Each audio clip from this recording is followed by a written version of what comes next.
So, what the combination of yesterday and today's Mariners game reminded me of, by the time you see this video, it might be 2 days ago in Saturday's Mariners game, reminded me of is that in baseball, the best team isn't always the team that wins. And that's why you get random World Series winners that win 83 games in a season, uh, things of that nature. But it's very important that we understand that if you just win series, go out, win a few games here and there, take some games from the teams that you're not supposed to beat and beat the teams that you're supposed to beat, you'll end up making the playoffs. And that's what it looks like is going to happen with Seattle as we have currently a 7-game lead. Pending the results of every game, but I believe the Mets lost today, but that doesn't actually Texas and Houston both won. So we still have a 7-game lead. First inning was pretty good. Got runners at first and second, or at first and third, and then they just threw a baseball at Ty France's shoulder, which loaded the bases. And then I think 2 pitches later was a wild pitch. It was like, should you maybe not do that? It's like we don't want you to hit Ty France because he's not, great. JP was able to get some time off on the field as Robles came in for him. Didn't get an at bat or a plate appearance, but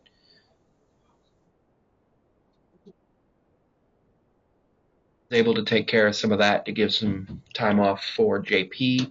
We had some time off for Julio. He had a scheduled day off. That's because the final score ended up being 9-0. Mariners on 15 hits.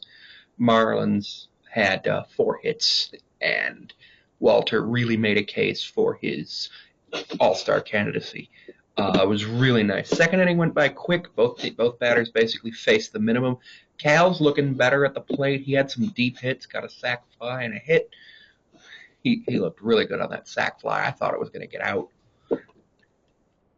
Mariners turned double plays in the first and second inning, which was awesome. Love to see it. Ty France got his first hit since coming back from injury in the third, which was really nice to see that. He's been on base since coming back from injury. He walked against Cleveland. Rayleigh's triple was awesome. I always love to see triples. They're like my favorite play in baseball. A home run is great because it scores, between 1 and 4 runs. A triple scores between 1 and 0 and 3 runs. But they're so exciting because you get to see, like, can the fielder beat him out? Are they going to get it? And also, like what happened with Dom Canzone, comes up, singles, Luke Rayleigh scores. Or a sac fly or a sac bunt scores. And then Dylan Moore comes up. He gets a nice hit, scores a run. Bliss comes up. He's making a case to stay up. JP gets on a fielder's choice, makes it 6-0. Then they bring in JT Chargoy to replace Sean Anderson, and then they finally end the third inning. And then the Mariners get a little bit of traffic with Dom Canzone's home run. 104 reached base there. It was awesome. Everybody was contributing. Yeah, we had a couple innings where we went down 1-2-3.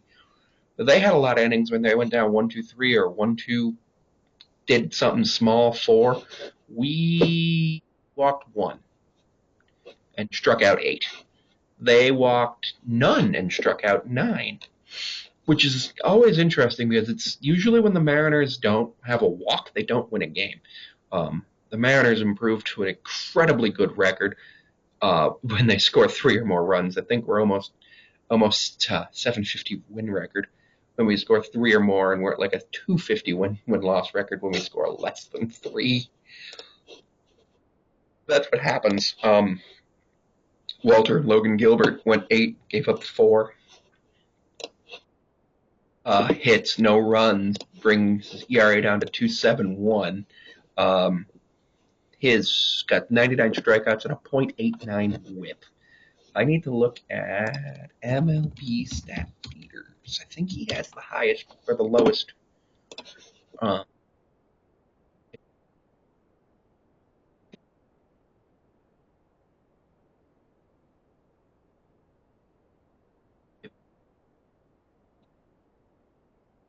He has the third lowest whip, well, tied for second lowest whip with Ranger Suarez of Philadelphia, and Tyler Glass now has the lowest whip with the Dodgers at .87.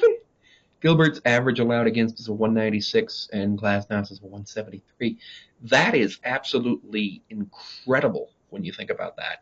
When you think about that, like he is not like Luis Castillo is generally the person who you would consider to be the ace on the Mariners, but at this point, Logan Gilbert is making a case to be that ace and also to be the Mariners representative at the All-Star game this year. Every team is guaranteed an All-Star. I don't know if any of our position players are going to make it. Cal might, if he can get his batting average up to like 225. It's at 199 right now, but it's definitely going to be somebody from that rotation. Bizzardo came in and closed it out, but did not get credited with a save. But he struck out two, allowed no runs on no hits, and that made me very happy to see because we have had some struggles in the bullpen, but only having to use the bullpen for one guy for one inning, definitely helpful. Breakfast baseball tomorrow over in Seattle with a 1:10 Eastern start time. I'm glad we're not on the Sunday leadoff, but yeah, that this was a great game. Super excited to see what the Mariners bats can do as the warmer months come on, because that's what happens with our um, bats. They always get better as the months go on, because we just happen to have. It happens with everybody in baseball. Baseballs carry further in the warmer weather, but also for us, the marine layer at home isn't as bad. Like our roof because it still allows the wind and the other atmospheric conditions to affect the game. So you get the best of both worlds, and I think it should be mandatory that all baseball stadiums have a retractable roof like T-Mobile. Um, I'm super happy about that. So yeah, Julio had the day off, and I'm very happy about that because he has played in every game so far this year. I was thinking like if we were like 4-3 game, he was going to come in and pinch hit or something, or play center field if he needed him. But him having a full day off, I think, is going to be really good for both his physical and mental health. I'd also like to see Cal get a full day off. Maybe have Locklear play tomorrow at first base. Ty France be the designated hitter, because Garver is more than likely starting behind the plate. But if he does, I want him to have a full day off. I don't want him coming up 3 to 5 times to the plate. See you tomorrow.